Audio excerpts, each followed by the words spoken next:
आज हम जिस टॉपिक की बात करने जा रहे हैं that is known as the lens maker formula. दो तीन डेरिवेशन ये बड़े इंपॉर्टेंट है रे ऑप्टिक्स में, तो ये उनमें से ही एक है। इससे पिछले लेक्चर में हमने आपको बताया था कि एक स्फेरिकल सरफेस से रिफ्रैक्शन किस तरह से होता है।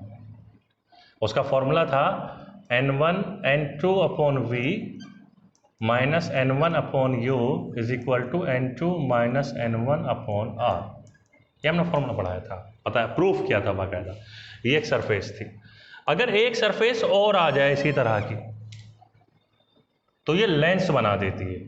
अब यहां भी एयर है n1 रिफ्रैक्टिव इंडेक्स की, यहां भी एयर है n1 रिफ्रैक्टिव इंडेक्स की, सिर्फ यहां पर ग्लास या कोई और मीडियम है इस वक्त जिसको हम n2 से, तो ये डेंसर है और ये दोनों तरफ रेयर मीडियम है। प्रिंसिपल एक्सिस पहले की तरह ही है। जिस तरह से इसका एक सेंटर इधर था और उसकी एक रेडियस ऑफ कर्वेचर थी r, इसी तरह से एक इधर भी एक कर्वेचर है और इसका भी सेंटर इधर होगा कहीं पर। तो यहाँ पर दो रेडियस ऑफ कर्वेचर है, तो इसको इधर वाले को आप r1 कह दीजिए और इधर वाले को आप r2 कह दीजिए।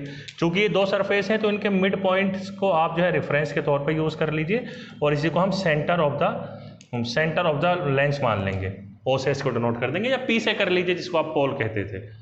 तो पहले की तरह जब यहां से एक लाइट की रे जाएगी इस लेंस के अंदर, तो ये जो पहली वाली सरफेस है, चूंकि रेयरर से डेंसर में आपकी लाइट जा रही है, तो ये पहली वाली सरफेस इसको बेंड करेगी लाइट को, भाई टुवर्ड्स द नॉर्मल बेंड हो जाएगी।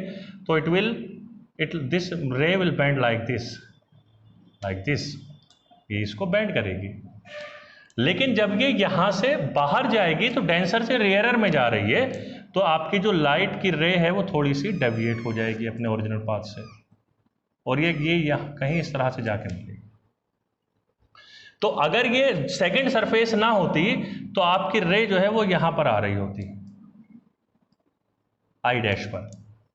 लेकिन चूंकि दूसरी सरफेस ने इसको अवे फ्रॉम द नॉर्मल कर दिया है, तो जो एक्चुअल में आपकी इमेज बनेगी वो यहां पर बनेगी आई पे। ये ऑब्जेक्ट है आपका। अब यहां पर एक थोड़े से ध्यान देने की बात यह है कि पहली सरफेस जो एक वर्चुअल इमेज बना रही है वो आई डैश पे बना रही है और दूसरी सरफेस इस इमेज को फाइनली शिफ्ट कर दे रही है आई पे। तो पहली सरफेस के लिए तो ऑब्जेक्ट ये है और वर्चुअल इमेज ये है, लेकिन सरफेस सेकंड के लिए आपकी ऑब्जेक्ट ये है और इमेज ये है, फिर इसका रोल खत्म हो गया उसके लिए। तो दो हिस्सों में इस प्रॉब्लम को डिवाइड करिएगा। पहले ओ पे ऑब्जेक्ट है, आई डैश पे इमेज है। दूसरे वाले केस में ये I dash will serve as the virtual object for second surface. ये सेकंड सरफेस के लिए एक वर्चुअल ऑब्जेक्ट का काम करेगा और ये फाइनली यहां पर इसकी इमेज बनाएगी। तो आप वर्चुअल ऑब्जेक्ट इमेज के डिस्टेंस को आप वी डैश मान लीजिए और रियल इमेज के डिस्टेंस को आप वी मान लीजिए और जो आपका रियल ऑब्जेक्ट रखा हुआ है आप इसकी डिस्टेंस को माइनस यू कहेंगे क्योंकि ये लेफ्ट में है। अब इन दोनों सरफेसेस के लिए ये आपकी सरफेस फर्स्ट है और ये आपकी सरफेस सेकंड है। इन दोनों सरफेसेस के लिए अलग अलग ये फॉर्मूला अप्लाई करेंगे हम। चलिए पहले सरफेस फर्स्ट के लिए, फॉर फर्स्ट सरफेस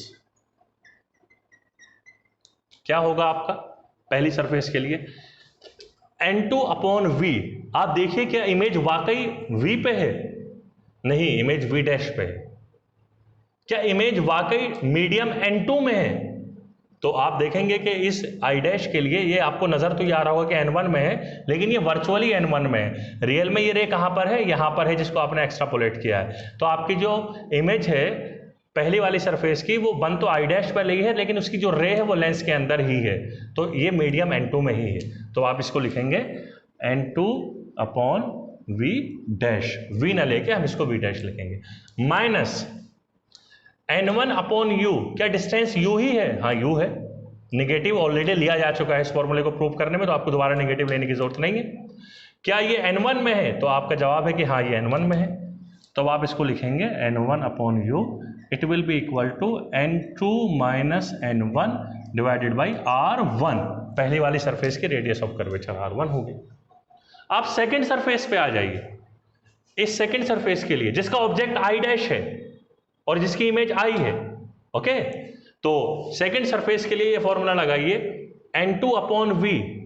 क्या v n2 में है दूसरी सरफेस के लिए? नहीं, v आपका रियल में यहां पर है जिसका रिफ्रैक्टिव इंडेक्स n1 है। तो आप इसको लिखेंगे n1 upon v minus n1 upon u, क्या ऑब्जेक्ट u है इस बार? नहीं, ऑब्जेक्ट जो है v डैश है, ये इसका दोस्ती वाली का ऑब्जेक्ट है, तो इसके डिस्टेंस को आप u की जगह v डैश से लिखेंगे, और i डैश इसकी इमेज है जो कि इसके लिए ऑब्जेक्ट है, और वो है कहां पर? लेंस के अंदर, तो रिफ्रैक्टिव इंडेक्स इसका n2 है, n2 upon v dash, and it will be equal to n, इन दोनों का फिर डिफरेंस लिया जाता है n1 minus n2 divided by r2 radius of curvature of the second surface. ये हो गया। अब आप इन दोनों को ऐड कर लीजिए। जब आप ऐड करेंगे तो ये प्लस है और ये माइनस है, ये कैंसिल हो जाएंगे एक दूसरे से इस तरह से, तो बचेगा क्या? यहां बचेगा n1 upon u v minus n1 upon u, it will be equal to n2 minus n1 upon r1 plus, आपने ऐड किया है ना, n1 minus n2 upon r2। ये हो गया। अब इन दोनों का ऑर्डर जो है वो रिवर्स है, तो यहाँ से माइनस साइन बाहर लेके इनका ऑर्डर सही कर लीजिए, और यहाँ से n1 कॉमन ले लीजिए। n1 will be equal to 1 upon v minus 1 upon u, and it is equal to n2 minus n1 divided by r1 minus n2 minus n1 divided by r2। Minus बाहर ले लिया और इनका order हमने correct कर लिया है। तो n2 माइनस n1 यहाँ भी है, n2 माइनस n1 यहाँ भी है, ये कॉमन आ जाएगा, तो ये आपके पास क्या बचेगा? अब ये बचेगा आपके पास n1 1 upon v minus 1 upon u, it is equal to n2 minus n1 common आ गया, और अंदर बचा 1 upon r1 minus 1 upon r2, ये बचा आपके पास। n1 को इधर ले जाइए, तो ये बचा 1 upon v minus 1 upon u, it is equal to n2 upon n1 minus 1 into 1 upon r1 minus 1 upon r2, इस तरह से ही बचेगा। अब n2 अपॉन n1 को आप 1 n2 कह देते हैं, और अगर आप एक को एयर मान रहे हो बाहर वाले को, तो ये सिर्फ 1 हो जाएगा और n2 की वैल्यू n हो जाएगी। तो अब आप इसको ये भी लिख सकते हो 1 upon v minus 1 upon u, it will be equal to, या तो n लिख दो सिर्फ, अगर आप बाहर को एयर मान रहे हो, या आप इसको लिख दो n2 1 minus 1 into 1 upon r minus 1 upon r1 r2, और अगर आप बाहर ने if n1 is 1 for air, in that case 1 upon v minus 1 upon u, it will be equal to simply n minus 1 into 1 upon r1 minus 1 upon r2। ठीक है जी। अब यहां से एक हम केस डिस्कस करेंगे, और वो केस क्या है? वो केस ये है, अगर ऑब्जेक्ट इन्फिनिटी पे रखा होता है कभी, तो आपको 10th क्लास में पढ़ाया गया होगा कि उसकी इमेज अगर फोकस पे बनती है, अगर आपका ऑब्जेक्ट इन्फिनिटी पे है तो उसकी इमेज कहाँ बनेगी?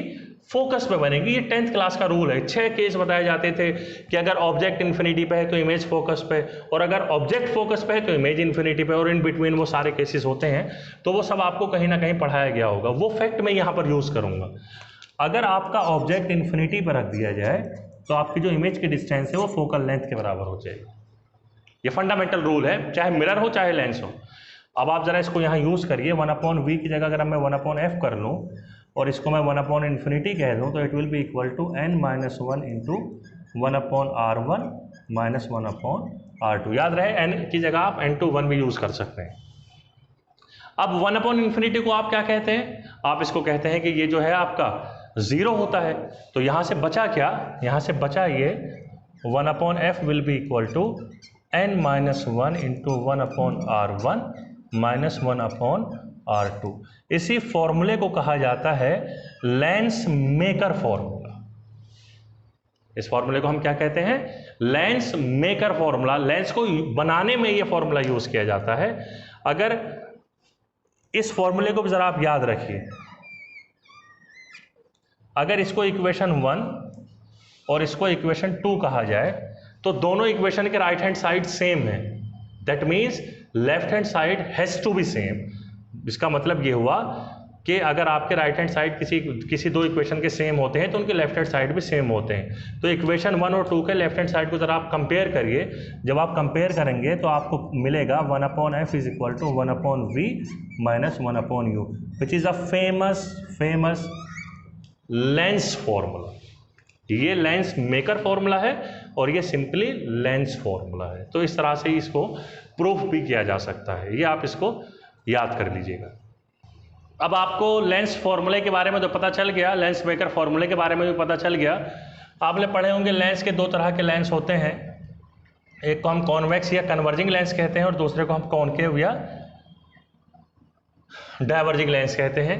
इनके इमेज फॉर्मेशन के कुछ रूल हैं कि अगर एक ऑब्जेक्ट से रेज जो है पैरेलल जाती हैं तो ये रेज जो है फोकस पॉइंट से पास होती हैं, और अगर कोई रेज जो है वो सेंटर से पास होती है तो वो फोकस से वो विदाउट एनी डेविएशन पास हो जाती है अगर ये सेंटर से पास हो रही है रे।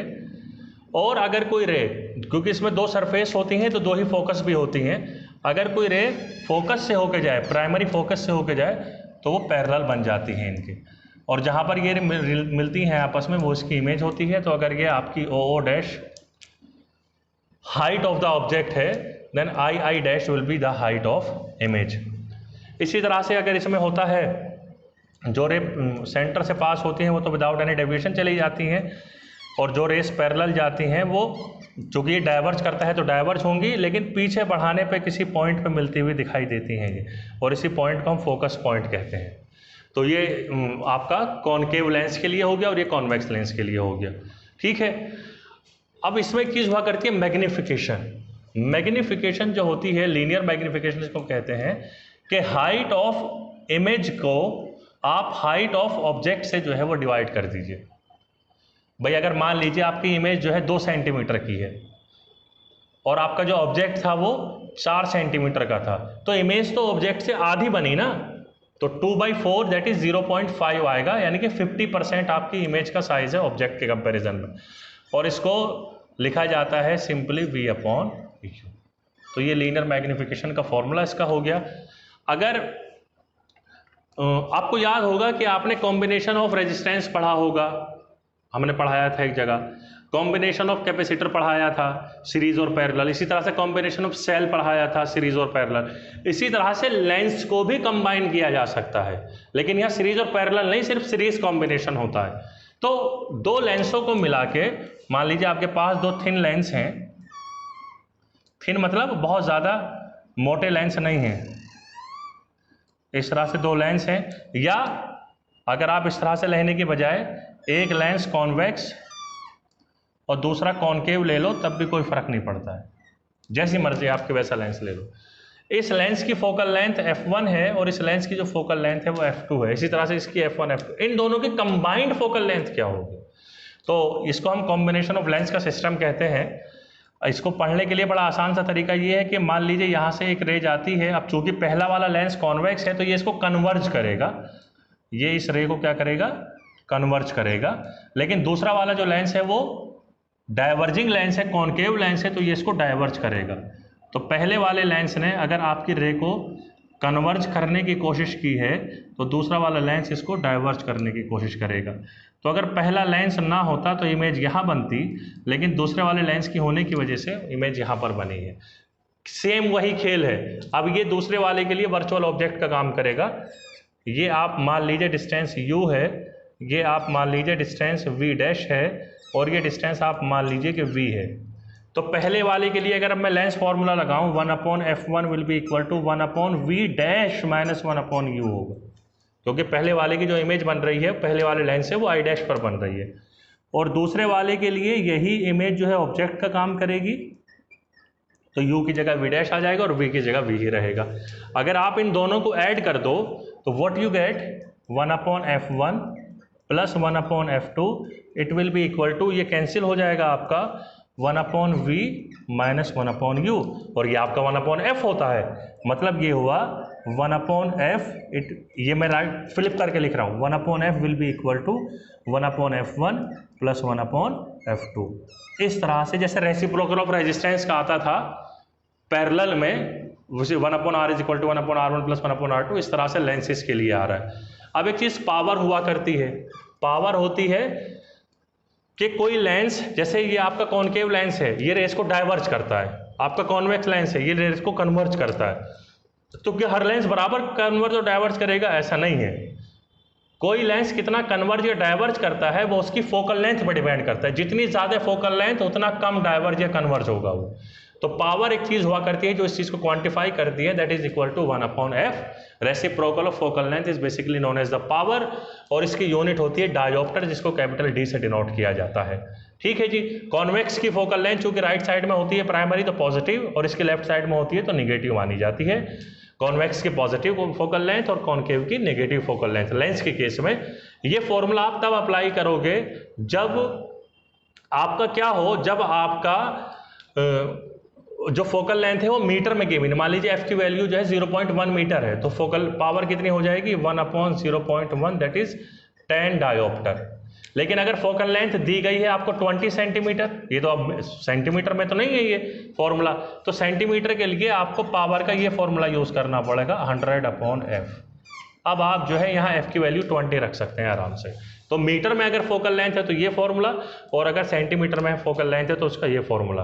अब आप देखें ये भी तो रेसिप्रोकल ही है ना फोकल लेंथ का, ये दोनों की कंबाइंड फोकल लेंथ है, ये दोनों की इंडिविजुअल फोकल लेंथ है। तो दोनों की कंबाइंड 1/f पावर जो हो जाएगी वो दोनों की इंडिविजुअल पावर के सम के इक्वल होगी। अगर 3-4 लेंस हो तो P3, P4, P5 इस तरह से आ जाएगा। अगर इसकी मैग्निफिकेशन m1 हो, जो कि मैं यहाँ बता रहा था, और इसकी मैग्निफिकेशन m2 हो, यानी कि ये किसी ऑब्जेक्ट को 1.5 गुना कर देता है और ये किसी ऑब्जेक्ट की इमेज को 4 गुना कर देता है, तो ये दोनों कंबाइंड होकर कितने करेंगे?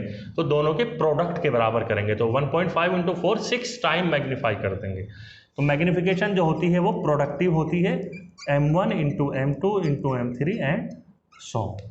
तो ये सारे कॉम्बिनेशन के बारे में आप ये सारी बातें याद रखिएगा।